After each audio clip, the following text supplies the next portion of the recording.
ಭಾರತ್ ಮಾತಾ Shivashakti avatar ಸತ್ಯ ಗೀತಾ ಮುರಳಿ ಓಂ ಪಿತಾಶ್ರೀ ಶಿವಬಾಬಾರವರ ನೆನಪಿದೆಯೇ? ಮುರಳಿಯ ದಿನಾಂಕ 25/12/2025. ಪ್ರಾತಃ class 14/7/1968. ಓಂ ನಮಃ ಶಿವಾಯ್. ಪ್ರೀತಿಯ ಮಕ್ಕಳೇ, ಇದು ನಿಮ್ಮ ಅಂತಿಮ ಜನ್ಮವಾಗಿದೆ. ಇದರಲ್ಲಿ ಜನ್ಮ ಜನ್ಮಾಂತರದ ಕೊಳೆಯನ್ನು ಕಳೆದುಕೊಳ್ಳಬೇಕಾಗಿದೆ. ಇದು ಮೃತ್ಯುಲೋಕದ ಅಂತಿಮ ಜನ್ಮವಾಗಿದೆ. ನಂತರ ಅಮರಲೋಕಕ್ಕೆ ಹೋಗಬೇಕಾಗಿದೆ. ಆತ್ಮವು ಪಾವನವಾಗದೆ ಹೋಗಲು ಸಾಧ್ಯವಿಲ್ಲ. ಲೆಕ್ಕಾಚಾರಗಳೆಲ್ಲ ಚುಕ್ತ ಆಗಬೇಕಾಗಿದೆ. ಶಿಕ್ಷೆ ಅನುಭವಿಸಿದರೆ ಪದವಿ ಕಡಿಮೆಯಾಗುತ್ತದೆ. ಓಂ ನಮಃ ಶಿವಾಯ. ಮಧುರಾತಿ ಮಧುರ ಆತ್ಮಿಕ ಮಕ್ಕಳೇ, ಇದನ್ನು ಅರ್ಥ ಮಾಡಿಕೊಂಡಿದ್ದೀರಿ. ಒಂದು ಕಡೆ ಭಕ್ತಿ ಇದೆ ಮತ್ತು ಇನ್ನೊಂದು ಕಡೆ ಜ್ಞಾನವಿದೆ. ಭಕ್ತಿ ಅಗಾಧವಾಗಿದೆ ಮತ್ತು ಅಗಾಧ ಭಕ್ತಿಯನ್ನು ಕಲಿಸುವವರಿದ್ದಾರೆ. ಶಾಸ್ತ್ರಗಳು ಸಹ ಕಲಿಸುತ್ತವೆ, ಮನುಷ್ಯರು ಸಹ ಕಲಿಸುತ್ತಾರೆ. ಇಲ್ಲಿ ಯಾವುದೇ ಶಾಸ್ತ್ರವಿಲ್ಲ, ಯಾವುದೇ ಮನುಷ್ಯರಿಲ್ಲ. ಇಲ್ಲಿ ಕಲಿಸುವವರು ಒಬ್ಬ ಆತ್ಮಿಕ ತಂದೆಯೇ ಆಗಿದ್ದಾರೆ. ಅವರು ಆತ್ಮಗಳಿಗೆ ಕುಳಿತು ತಿಳಿಸಿಕೊಡುತ್ತಾರೆ. ಆತ್ಮವೇ ಧಾರಣೆ ಮಾಡುತ್ತದೆ. ಪರಮಪಿತನಲ್ಲೂ ಸಹ ಈ ಎಲ್ಲ ಜ್ಞಾನವಿದೆ. 84ರ ಚಕ್ರದ ಜ್ಞಾನ ಅವರಲ್ಲಿದೆ. ಆದ್ದರಿಂದ ಅವರನ್ನು ಸ್ವದರ್ಶನ ಚಕ್ರಧಾರಿ ಎಂದು ಕರೆಯಬಹುದು. ಮಕ್ಕಳನ್ನೂ ಸಹ ಸ್ವದರ್ಶನ ಚಕ್ರಧಾರಿಯನ್ನಾಗಿ ಮಾಡುತ್ತಿದ್ದಾರೆ. ಬಾಬಾ ಕೂಡ ಬ್ರಹ್ಮನ ತನುವಿನಲ್ಲಿದ್ದಾರೆ. ಆದ್ದರಿಂದ ನಾವೂ ಸಹ ಅವರ ಮಕ್ಕಳು ಬ್ರಾಹ್ಮಣರಾಗಿದ್ದೇವೆ. ಬ್ರಾಹ್ಮಣರಿಂದ ಮತ್ತೆ ದೇವತೆಗಳಾಗುತ್ತೇವೆ ಎಂದು ನಿಮಗೂ ಗೊತ್ತಿದೆ. ಈಗ ತಂದೆ ಕುಳಿತು ನೆನಪಿನ ಯಾತ್ರೆಯನ್ನು ಕಲಿಸುತ್ತಾರೆ. ಇದರಲ್ಲಿ ಯಾವುದೇ ಹಠಯೋಗ ಇತ್ಯಾದಿಗಳ ಮಾತಿಲ್ಲ. ಅವರು ಹಠಯೋಗ ಇತ್ಯಾದಿಗಳಿಂದ ಟ್ರಾನ್ಸ್ಗೆ ಹೋಗುತ್ತಾರೆ. ಇಲ್ಲಿ ಆ ಮಾತಿಲ್ಲ. ಟ್ರಾನ್ಸ್ನಲ್ಲಿ ಹೋಗುವುದು ಯಾವುದೇ ಕೆಲಸಕ್ಕೆ ಬರುವುದಿಲ್ಲ. ನಾವು ಟ್ರಾನ್ಸ್ಗೆ ಹೋಗುತ್ತೇವೆ ಎಂದು ಯಾರಿಗೂ ಹೇಳಬೇಕಾಗಿಲ್ಲ. ಇದೇನು ಹಿರಿಮೆಯಲ್ಲ, ಇದರಿಂದ ನಷ್ಟವೇ ಆಗುತ್ತದೆ. ಟ್ರಾನ್ಸ್ನ ಹೆಮ್ಮೆ ಯಾವಾಗಲೂ ಇಲ್ಲ. ಟ್ರಾನ್ಸ್ ಅಂತೂ ಒಂದು ಪೈಸೆಯ ಆಟವಾಗಿದೆ. ಈ ದಿನಗಳಲ್ಲಿ ವಿದೇಶ ಇತ್ಯಾದಿಗಳಲ್ಲೂ ಸಹ ಅಲ್ಲಲ್ಲಿ ಬಹಳಷ್ಟು ಜನ ಟ್ರಾನ್ಸ್ಗೆ ಹೋಗುತ್ತಾರೆ. ಟ್ರಾನ್ಸ್ಗೆ ಹೋಗುವುದರಿಂದ ಯಾವುದೇ ಲಾಭವಿಲ್ಲ.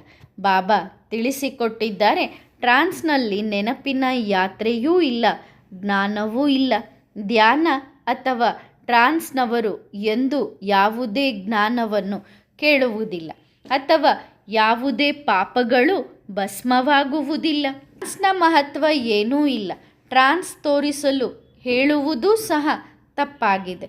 ಬಾಬಾರವರ ಬಳಿ ಸಮಾಚಾರಗಳು ಬರುತ್ತವೆ ಅಲ್ಲವೇ? ಯಾರಾದರೂ ಕೇಳಿದರೆ, ನೀವು ಟ್ರಾನ್ಸ್ಗೆ ಹೋಗುತ್ತೀರಿ ಎಂದು ಕೇಳಿದರೆ ಅದನ್ನು ತೋರಿಸಿ ಎಂದು ಹೇಳುತ್ತಾರೆ.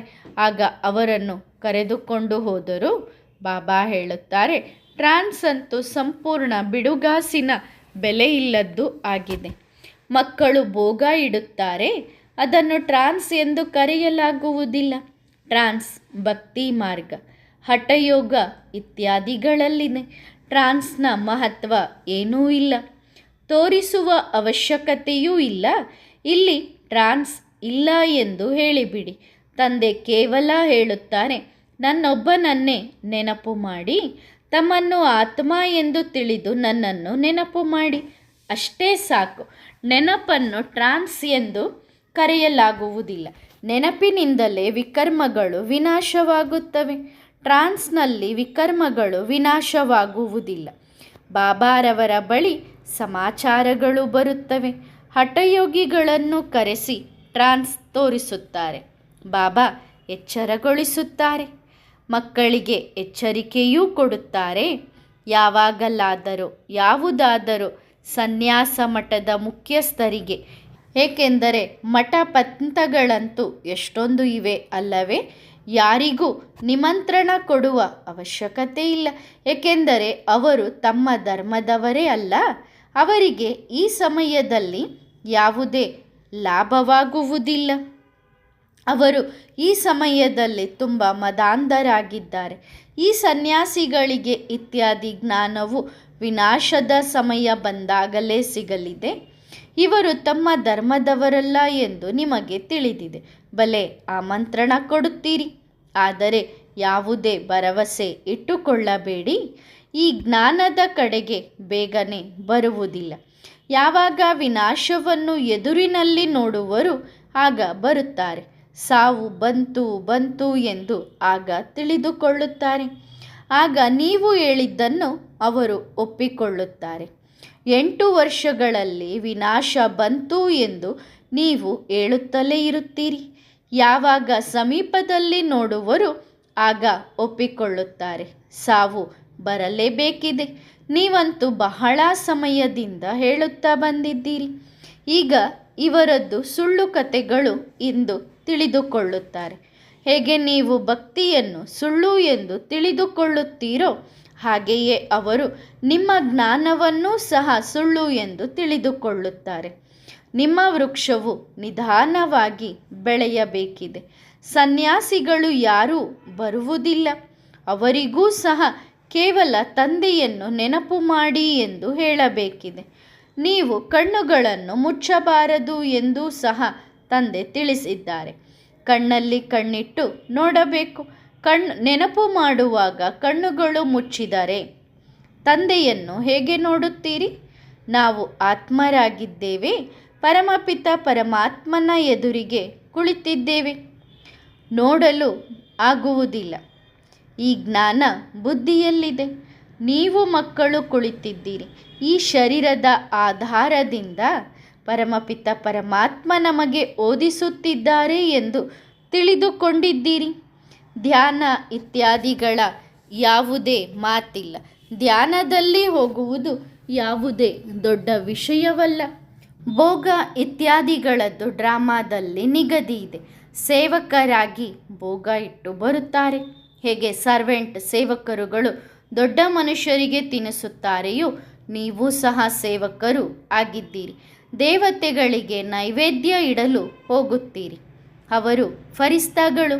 ಅಲ್ಲಿ ಮಮ್ಮ ಬಾಬಾರನ್ನು ನೋಡುತ್ತಾರೆ. ಅದು ಸಹ ಏಮ್ ಆಬ್ಜೆಕ್ಟ್ ಆಗಿದೆ.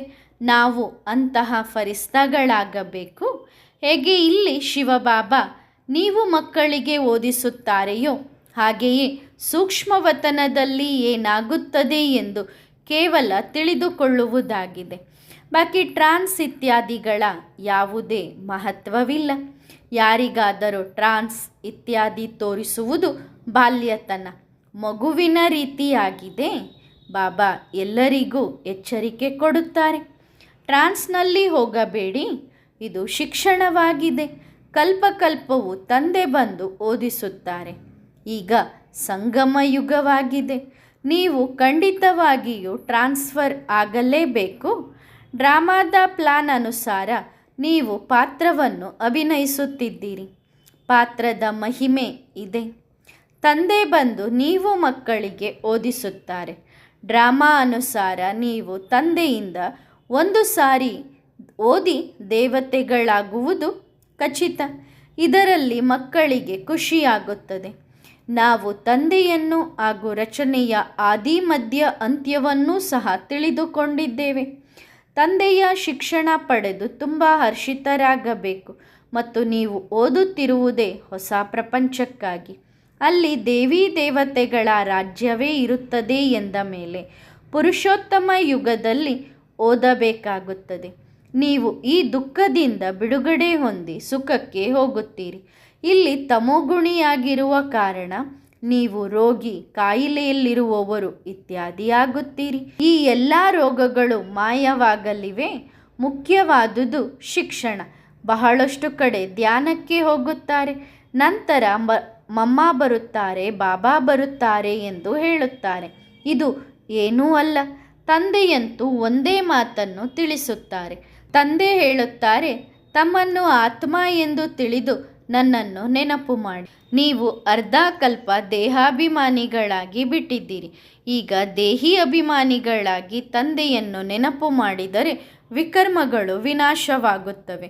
ಇದನ್ನೇ ನೆನಪಿನ ಯಾತ್ರೆ ಎಂದು ಕರೆಯಲಾಗುತ್ತದೆ. ಯೋಗ ಎನ್ನುವುದರಿಂದ ಯಾತ್ರೆ ಸಿದ್ಧ ಆಗುವುದಿಲ್ಲ.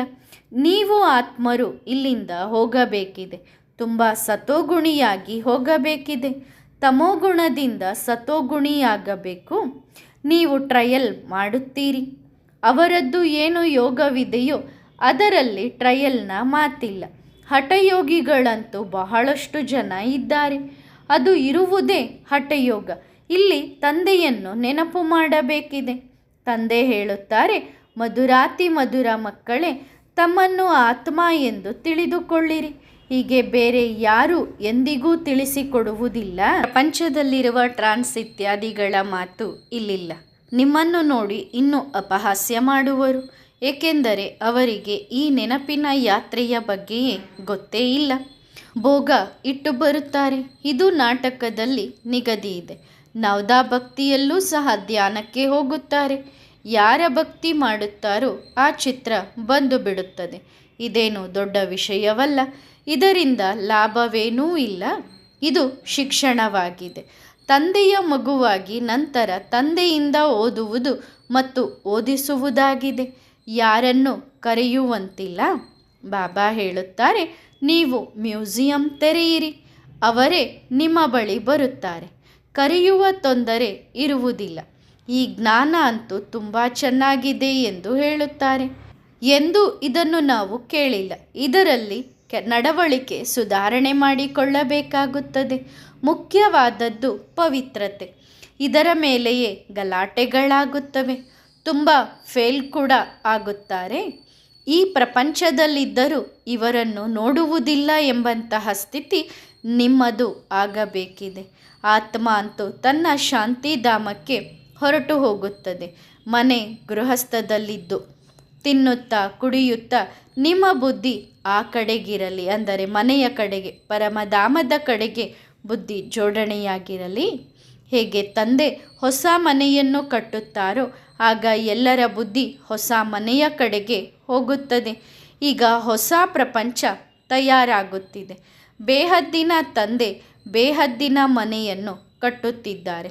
ನಾವು ಸ್ವರ್ಗವಾಸಿಗಳಾಗಿದ್ದೆವು. ನಂತರ ಚಕ್ರವನ್ನು ಸುತ್ತಿ ಬಂದಿದ್ದೇವೆ. ಈಗ ಚಕ್ರ ಪೂರ್ಣವಾಯಿತು. ಈಗ ನೀವು ಸ್ವರ್ಗಕ್ಕೆ ಹೋಗಬೇಕಿದೆ. ಅದಕ್ಕಾಗಿ ಪಾವನರಾಗುವುದು ಸಹ ಅಗತ್ಯ. ನೆನಪಿನ ಯಾತ್ರೆಯಿಂದ ಪಾವನರಾಗಬೇಕಿದೆ. ನೆನಪಿನಲ್ಲೇ ವಿಘ್ನಗಳು ಬರುತ್ತವೆ. ಇದರಲ್ಲೇ ನಿಮ್ಮ ಯುದ್ಧವಿದೆ. ಓದಿನಲ್ಲಿ ಯುದ್ಧದ ಮಾತಿಲ್ಲ. ಶಿಕ್ಷಣ ಅಂತೂ ಸಂಪೂರ್ಣ ಸಹಜವಾಗಿದೆ. 84 ಜನ್ಮಗಳ ಚಕ್ರದ ಜ್ಞಾನ ತುಂಬ ಸಹಜವಾಗಿದೆ. ಬಾಕಿ ತಮ್ಮನ್ನು ಆತ್ಮ ಎಂದು ತಿಳಿದು ತಂದೆಯನ್ನು ನೆನಪು ಮಾಡುವುದರಲ್ಲಿ ಪರಿಶ್ರಮವಿದೆ. ಇದನ್ನು ಮರೆಯುವುದರಿಂದ ವಿಕರ್ಮಗಳಾಗಿ ಬಿಡುತ್ತವೆ. ಈ ನೆನಪಿನ ಯಾತ್ರೆಯನ್ನು ಮರೆಯಬೇಡಿ ಎಂದು ತಂದೆ ಹೇಳುತ್ತಾರೆ. ಕನಿಷ್ಠ 8 ಗಂಟೆಯಾದರೂ ಖಂಡಿತ ತಂದೆಯನ್ನು ನೆನಪು ಮಾಡಿ.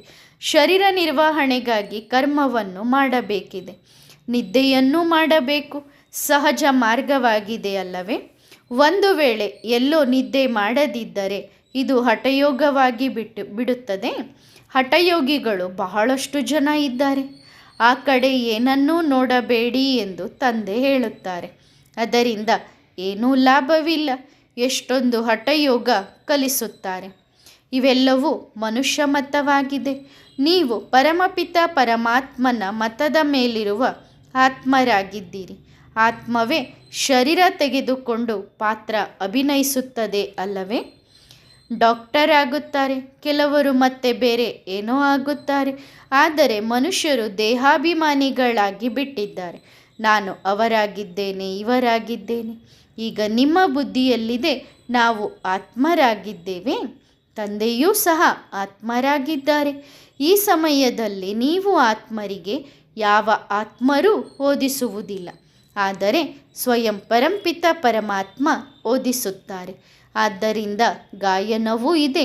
ಆತ್ಮರುಗಳು ಪರಮಾತ್ಮನಿಂದ ಬೇರೆಯಾಗಿ ಬಹಳ ಕಾಲ ಆಯಿತು. ಕಲ್ಪಕಲ್ಪವೂ ಸಿಗುತ್ತಾರೆ. ಬಾಕಿ ಇಡೀ ಪ್ರಪಂಚ ಏನಿದೆಯೋ ಅವರೆಲ್ಲರೂ ದೇಹಾಭಿಮಾನಕ್ಕೆ ವಶರಾಗಿ ದೇಹ ಎಂದು ತಿಳಿದೇ ಓದಿಸುತ್ತಾರೆ. ನಾನು ನೀವಾತ್ಮರಿಗೆ ಓದಿಸುತ್ತೇನೆ ಎಂದು ತಂದೆ ಹೇಳುತ್ತಾರೆ. ಜಡ್ಜ್, ವಕೀಲ್ ಇತ್ಯಾದಿ ಸಹ ಆತ್ಮವೇ ಆಗುತ್ತದೆ. ನಿಮಗೆ ಓದಿಸುವವರು ಪರಮಾತ್ಮ. ನೀವಾತ್ಮರು ಸತೋಪ್ರಧಾನ ಪವಿತ್ರರಾಗಿದ್ದೀರಿ ಎಂದು ತಂದೆ ಹೇಳುತ್ತಾರೆ. ನಂತರ ನೀವು ಪಾತ್ರ ಅಭಿನಯಿಸುತ್ತಾ ಎಲ್ಲರೂ ಪತಿತರಾಗಿ ಬಿಟ್ಟಿದ್ದೀರಿ. ಈಗ ಕೂಗುತ್ತೀರಿ, ಬಾಬಾ ನೀನು ಬಂದು ನಮ್ಮನ್ನು ಪಾವನ ಮಾಡಿ ಎಂದು. ತಂದೆಯಂತೂ ಪಾವನವಾಗಿಯೇ ಇದ್ದಾರೆ. ಈ ಮಾತು ಯಾರ ಬುದ್ಧಿಯಲ್ಲೂ ಇಲ್ಲ. ಯಾವಾಗ ಕೇಳುವರೋ ಆಗ ಧಾರಣೆಯಾಗುತ್ತದೆ. ನೀವು ಮಕ್ಕಳಿಗೆ ಧಾರಣೆಯಾಗುತ್ತದೆ. ಅದಕ್ಕೆ ನೀವು ದೇವತೆಗಳಾಗುತ್ತೀರಿ. ಈ ಮಾತು ಬೇರೆ ಯಾರ ಬುದ್ಧಿಯಲ್ಲೂ ಕುಳಿತುಕೊಳ್ಳುವುದಿಲ್ಲ. ಏಕೆಂದರೆ ಇದು ಹೊಸ ಮಾತಾಗಿದೆ. ಇದು ಜ್ಞಾನ, ಅದು ಸಂಪೂರ್ಣ ಭಕ್ತಿ. ನೀವೂ ಸಹ ಭಕ್ತಿ ಮಾಡಿದ್ದೀರಿ. ಆದ ಕಾರಣ ನೀವು ಆಗಾಗ ದೇಹಾಭಿಮಾನಿಗಳಾಗಿ ಬಿಡುತ್ತೀರಿ. ಈಗ ತಂದೆ ಹೇಳುತ್ತಾರೆ, ಮಕ್ಕಳೇ ಆತ್ಮಾಭಿಮಾನಿಗಳಾಗಿ ತಮ್ಮನ್ನು ಆತ್ಮ ಎಂದು ತಿಳಿದುಕೊಳ್ಳಿ. ನಾವು ಆತ್ಮರಿಗೆ ತಂದೆ ಶರೀರದ ಮೂಲಕ ಓದಿಸುತ್ತಾರೆ. ಗಳಿಗೆಗೂ ಇದನ್ನು ನೆನಪಿನಲ್ಲಿಡಿ. ಆತ್ಮಗಳ ತಂದೆ ಪರಮಪಿತ ಪರಮಾತ್ಮ ಓದಿಸುವ ಶಿಕ್ಷಣ ಒಂದೇ ಒಂದು ಸಮಯ, ಅದು ಇದಾಗಿದೆ. ಬಾಕಿ ಇಡೀ ಡ್ರಾಮಾದಲ್ಲಿ ಈ ಸಂಗಮ ಯುಗವನ್ನು ಹೊರತುಪಡಿಸಿ ಯಾವಾಗಲೂ ಪಾತ್ರವಿಲ್ಲ. ಆದ್ದರಿಂದ ತಂದೆ ಮತ್ತೆ ಮತ್ತೆ ಹೇಳುತ್ತಾರೆ, ಮಧುರಾತಿ ಮಧುರ ಮಕ್ಕಳೇ, ತಮ್ಮನ್ನು ಆತ್ಮ ಎಂದು ನಿಶ್ಚಯ ಮಾಡಿಕೊಳ್ಳಿ ಮತ್ತು ತಂದೆಯನ್ನು ನೆನಪು ಮಾಡಿ. ಇದು ಬಹಳ ಎತ್ತರದ ಯಾತ್ರೆಯಾಗಿದೆ. ಮೇಲೆ ಏರಿದರೆ ವೈಕುಂಠ ರಸವನ್ನು ಸವಿಯುವರು. ವಿಕಾರದಲ್ಲಿ ಬಿದ್ದರೆ ಏಕದಂ ಚಕಣಾಚೂರಾಗುತ್ತಾರೆ. ಆದರೂ ಸ್ವರ್ಗದಲ್ಲಂತೂ ಬರುತ್ತಾರೆ. ಆದರೆ ತುಂಬ ಕಡಿಮೆ ಪದವಿ. ಈ ರಾಜಧಾನಿ ಸ್ಥಾಪನೆಯಾಗುತ್ತಿದೆ. ಇದರಲ್ಲಿ ಕಡಿಮೆ ಪದವಿಯವರು ಬೇಕು ಅಲ್ಲವೇ? ಎಲ್ಲರೂ ಜ್ಞಾನದಲ್ಲಿ ಕುಣಿದಾಡುವುದಿಲ್ಲ. ಹಾಗಿದ್ದರೆ ಬಾಬರಿಗೆ ಎಷ್ಟೊಂದು ಹೆಣ್ಣು ಮಕ್ಕಳು ಸಿಗಬೇಕಿತ್ತು? ಒಂದು ವೇಳೆ ಸಿಕ್ಕಿದ್ದರೂ ಸಹ ಸ್ವಲ್ಪ ಸಮಯಕ್ಕಾಗಿ. ವಾಸ್ತವದಲ್ಲಿ ನೀವು ಮಾತೆಯರು ನೌಕರಿಯ ಬಂಧನದಿಂದ ಮುಕ್ತರಾಗಿದ್ದೀರಿ. ಪುರುಷರಿಗೆ ನೌಕರಿ ಮಾಡಿ ಮಕ್ಕಳ ಪಾಲನೆ ಮಾಡಬೇಕಾಗುತ್ತದೆ. ಈಗ ಇದೊಂದು ಪದ್ಧತಿ ಆಗಿದೆ. ಸ್ತ್ರೀಯರು ಕೂಡ ನೌಕರಿ ಮಾಡುತ್ತಾರೆ. ನೀವು ಮಕ್ಕಳಿಗೆ ಪುರ್ಸೊತ್ತಿದೆ. 8 ಗಂಟೆ ನೌಕರಿಯನ್ನು ಪುರುಷರು ಮಾಡಬೇಕಿದೆ. ನೀವು ಫ್ರೀ ಆಗಿದ್ದೀರಿ. ಆದ್ದರಿಂದ ವಂದೇ ಮಾತರಂ ಎಂದು ಗಾಯನ ಮಾಡಲಾಗಿದೆ. ಜಗದಂಬೆಯ ಎಷ್ಟೊಂದು ದೊಡ್ಡ ಮೇಳ ನಡೆಯುತ್ತದೆ. ಏಕೆಂದರೆ ತುಂಬ ಸೇವೆ ಮಾಡಿದ್ದಾರೆ. ಯಾರು ತುಂಬ ಸೇವೆ ಮಾಡುತ್ತಾರೋ ಅವರು ದೊಡ್ಡ ರಾಜನಾಗುತ್ತಾರೆ. ದಿಲ್ವಾಲಾ ಮಂದಿರದಲ್ಲಿ ನಿಮ್ಮದೇ ಯಾದ್ಗಾರಿದೆ. ನೀವು ಮಕ್ಕಳು ತುಂಬ ಸಮಯವನ್ನು ತೆಗೆಯಬೇಕಿದೆ. ರೊಟ್ಟಿ ತಯಾರಿಸಿದಿರಿ ಅಂದರೆ ಕೆಲಸ ಮುಗಿಯಿತು. ಅದೂ ಸಹ ಶುದ್ಧ ಭೋಜನವನ್ನು ತಂದೆಯ ನೆನಪಿನಲ್ಲಿ ಕುಳಿತು ರೆಡಿ ಮಾಡಬೇಕು. ಆ ಭೋಜನವನ್ನು ನೀವು ಯಾರಿಗೇ ತಿನ್ನಿಸಿದರೂ ಅವರ ಹೃದಯವು ಶುದ್ಧವಾಗಲಿ ಎಂದು ಸಂಕಲ್ಪ ಮಾಡಬೇಕು. ಆ ರೀತಿ ಮಾಡುವವರು ತುಂಬ ಕಡಿಮೆ ಇದ್ದಾರೆ. ಅಂದರೆ ಬಾಬನ ನೆನಪಿನಲ್ಲಿ ಅಡುಗೆ ಮಾಡುತ್ತಾ, ಬೇರೆಯವರಿಗೆ ಬಡಿಸುವಾಗ ಬಾಬನ ನೆನಪಿನಲ್ಲಿ ಬಡಿಸುತ್ತಾ, ಅನ್ಯರ ಪ್ರತಿಯಾಗಿ ಯೋಗ ಮಾಡುವಂಥವರು ತುಂಬ ಕಡಿಮೆ ಇದ್ದಾರೆ. ಕೆಲವರಿಗೆ ಮಾತ್ರ ಅಂತಹ ಭೋಜನ ಸಿಗುತ್ತದೆ. ಅಂದರೆ ಯೋಗಯುಕ್ತವಾಗಿ ರೆಡಿ ಮಾಡಿದಂತಹ ಭೋಜನ ಸಿಗುತ್ತದೆ. ತಮ್ಮನ್ನು ತಾವೇ ಕೇಳಿಕೊಳ್ಳಿ, ನಾವು ಶಿವಬಾಬಾರವರ ನೆನಪಿನಲ್ಲಿದ್ದು ಅಡುಗೆ ತಯಾರಿಸುತ್ತೇವಾ? ನಾವು ತಯಾರಿಸಿದ ಅಡುಗೆಯನ್ನು ತಿಂದವರ ಹೃದಯ ಕರಗಿ ಹೋಗುತ್ತದೆನಾ? ಆಗಾಗ ಬಾಬನ ನೆನಪು ಮರೆತು ಹೋಗುತ್ತದೆ. ಬಾಬಾ ಹೇಳುತ್ತಾರೆ, ಮರೆಯುತ್ತೀರಿ. ಏಕೆಂದರೆ ನೀವಿನ್ನೂ 16 ಕಲಾ ಸಂಪನ್ನರು ಆಗಿಲ್ಲ. ಸಂಪೂರ್ಣರಾಗುವುದು ಖಚಿತ. ಹುಣ್ಣಿಮೆಯ ದಿನ ಚಂದ್ರ ಎಷ್ಟು ಪ್ರಕಾಶಮಾನವಾಗಿರುತ್ತಾನೆ, ನಂತರ ಕಡಿಮೆಯಾಗುತ್ತಾ ಹೋಗಿ ಗೆರೆ ಉಳಿದು ಬಿಡುತ್ತದೆ. ಘೋರ ಕತ್ತಲೆ ಆಗಿದೆ, ಮತ್ತೆ ಘೋರ ಬೆಳಕು ಆಗಬೇಕಿದೆ. ಈ ವಿಕಾರ ಇತ್ಯಾದಿಗಳನ್ನು ಬಿಟ್ಟು ತಂದೆಯನ್ನು ನೆನಪು ಮಾಡುತ್ತಿದ್ದರೆ ನೀವಾತ್ಮ ಸಂಪೂರ್ಣವಾಗಿ ಬಿಡುತ್ತೀರಿ. ನಮ್ಮ ರಾಜಧಾನಿ ಸ್ಥಾಪನೆಯಾಗುತ್ತಿದೆ. ನೀವು ಸಂಪೂರ್ಣ ಮಹಾರಾಜನಾಗಲು ಬಯಸುತ್ತೀರಿ. ಆದರೆ ಎಲ್ಲರೂ ಆಗಲು ಸಾಧ್ಯವಿಲ್ಲ. ಪುರುಷಾರ್ಥವನ್ನು ಎಲ್ಲರಿಗೂ ಮಾಡಿಸಬೇಕಿದೆ. ಬಾಕಿ ಎಲ್ಲರೂ ರಾಜರು, ಲಕ್ಷ್ಮೀನಾರಾಯಣರಂತೂ ಆಗುವುದಿಲ್ಲ ಎಂದು ಗೊತ್ತಿದೆ. ಕೆಲವರು ಏನೂ ಪುರುಷಾರ್ಥ ಮಾಡುವುದಿಲ್ಲ. ಆದ್ದರಿಂದ ಮಹಾರಥಿ, ಕುದುರೆ ಸವಾರರು ಕಾಲಾಳುಗಳು ಎಂದು ಕರೆಯಲಾಗುತ್ತದೆ. ಮಹಾರಥಿಗಳು ಕಡಿಮೆ ಇರುತ್ತಾರೆ. ಪ್ರಜೆ ಅಥವಾ ಸೈನ್ಯ ಎಷ್ಟಿರುತ್ತದೆಯೋ ಅಷ್ಟು ಕಮಾಂಡರ್ ಅಥವಾ ಮೇಜರ್ಗಳು ಇರುವುದಿಲ್ಲ. ಕ್ಯಾಪ್ಟನ್ಗಳೂ ಇದ್ದಾರೆ, ಕಾಲಾಳುಗಳೂ ಇದ್ದಾರೆ. ನಿಮ್ಮ ಸೈನ್ಯವಿದೆಯಲ್ಲವೇ? ಎಲ್ಲಕ್ಕೂ ಆಧಾರ ನೆನಪಿನ ಯಾತ್ರೆಯ ಮೇಲಿದೆ. ಇದರಿಂದ ಬಲ ಸಿಗುವುದು. ನೀವು ಗುಪ್ತ ಸೈನಿಕರಾಗಿದ್ದೀರಿ. ತಂದೆಯನ್ನು ನೆನಪು ಮಾಡುವುದರಿಂದ ವಿಕರ್ಮಗಳ ಕಸ ಏನಿದೆಯೋ ಅದು ಭಸ್ಮವಾಗಿ ಬಿಡುತ್ತದೆ. ತಂದೆ ಹೇಳುತ್ತಾರೆ, ಉದ್ಯೋಗ ವ್ಯವಹಾರವನ್ನು ಬಲೆ ಮಾಡಿ, ತಂದೆಯನ್ನು ನೆನಪು ಮಾಡಿ. ನೀವು ಜನ್ಮ ಜನ್ಮಾಂತರದ ಪ್ರಿಯತಮೆಯರಾಗಿದ್ದೀರಿ. ಒಬ್ಬ ಪ್ರಿಯತಮನ ಪ್ರಿಯತಮೆಯರು. ಆ ಪ್ರಿಯತಮ ಸಿಕ್ಕಾಗ ಅವರನ್ನು ನೆನಪು ಮಾಡಬೇಕು ಅಲ್ಲವೇ? ಮುಂದೆಯೂ ನೆನಪು ಮಾಡುತ್ತಿದ್ದೀರಿ. ಅಂದರೆ ಇದಕ್ಕೂ ಮೊದಲು ಪರಮಾತ್ಮನನ್ನು ನೆನಪು ಮಾಡುತ್ತಿದ್ದವರು. ಆದರೆ ವಿಕರ್ಮಗಳೇನು ವಿನಾಶವಾಗುತ್ತಿರಲಿಲ್ಲ, ಏನೂ ತಿಳಿದುಕೊಂಡೇ ಇರಲಿಲ್ಲ. ಬಾಬಾರನ್ನು ನೆನಪು ಮಾಡುವುದರಿಂದ ವಿಕರ್ಮಗಳು ವಿನಾಶವಾಗುತ್ತವೆ.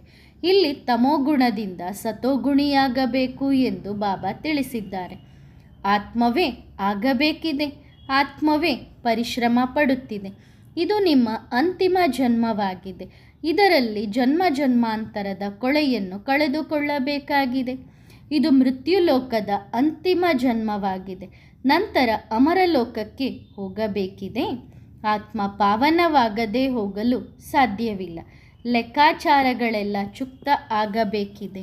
ಶಿಕ್ಷೆ ಅನುಭವಿಸದವರನ್ನು, ಅಂದರೆ ಯಾರು ಶಿಕ್ಷೆ ಪಡೆಯೋದೇ ಇಲ್ಲ ಅವರನ್ನು ಅಷ್ಟರತ್ನಗಳ ಮಾಲೆಯ ಮಣಿಗಳು ಎಂದು ಕರೆಯಲಾಗುತ್ತದೆ. ಅಷ್ಟರತ್ನಗಳ ಮಾಲೆಯ ಮಣಿಯಾಗಬೇಕಾದರೆ ಅಥವಾ ಶಿಕ್ಷೆ ಇಲ್ಲದವರಾಗಬೇಕಾದರೆ ತಂದೆಯನ್ನು ನೆನಪು ಮಾಡುವ ಪ್ರಯತ್ನ ಪಡಬೇಕು. ಸ್ವರ್ಗದಲ್ಲಂತೂ ಎಲ್ಲರೂ ಹೋಗುತ್ತಾರೆ ಎಂದು ತಂದೆ ಹೇಳುತ್ತಾರೆ. ಪ್ರಜೆಗಳು ಬಹಳಷ್ಟು ಇರುತ್ತಾರೆ ಅಲ್ಲವೇ? ಶ್ರೇಷ್ಠ ಪದವಿ ಪಡೆಯಲು ಪುರುಷಾರ್ಥ ಮಾಡಬೇಕಿದೆ. ಆಗ ಕಲ್ಪಕಲ್ಪಾಂತರ, ಜನ್ಮ ಜನ್ಮಾಂತರ ಪಡೆಯುತ್ತಲೇ ಇರುತ್ತೀರಿ. ಪ್ರತಿಯೊಬ್ಬರ ಸ್ಥಿತಿಯಿಂದ ತಂದೆ ಅರ್ಥ ಮಾಡಿಕೊಳ್ಳಬಲ್ಲರು. ಒಳ್ಳೆಯದು. ಆತ್ಮಿಕ ಮಕ್ಕಳಿಗೆ ನೆನಪು, ಪ್ರೀತಿ ಮತ್ತು ನಮಸ್ತೆ. ವರದಾನ: ಅಭ್ಯಾಸಿ ಆತ್ಮಭವ. ಪ್ರತಿಯೊಂದು ಶಕ್ತಿಯನ್ನು ಅಥವಾ ಪ್ರತಿಯೊಂದು ಜ್ಞಾನದ ಯುಕ್ತಿಯನ್ನು ಕೇಳುತ್ತಾ ಅಥವಾ ಪಡೆಯುತ್ತಾ ಸ್ವಯಂ ಪ್ರತಿ ಉಪಯೋಗ ಮಾಡುವುದಿಲ್ಲ, ಅಂದರೆ ಅಭ್ಯಾಸದಲ್ಲಿ ತರುವುದಿಲ್ಲ. ಕೇವಲ ವರ್ಣನೆ ಮಾಡುವವರೆಗೆ ತರುತ್ತೀರಿ. ಅಭ್ಯಾಸ ಕಡಿಮೆ ಮಾಡುತ್ತಾರೆ. ಎಲ್ಲರೂ ವ್ಯಾಸ ಆಗಿಬಿಟ್ಟಿದ್ದೀರಿ. ಅಭ್ಯಾಸದ ಕೊರತೆಯ ಕಾರಣ ದುರ್ಬಲ ಆತ್ಮರಾಗಿ ಬಿಡುತ್ತಾರೆ. ಅಭ್ಯಾಸಿ ಆತ್ಮ ಲಗನ್ನಲ್ಲಿ ಮಗ್ನರಾಗಿರುವ ಆತ್ಮರ ಮುಂದೆ ಯಾವುದೇ ರೀತಿಯ ವಿಘ್ನಗಳು ಬರುವುದಿಲ್ಲ. ವಿಘ್ನಗಳು ದೂರದಿಂದಲೇ ಭಸ್ಮವಾಗುತ್ತವೆ.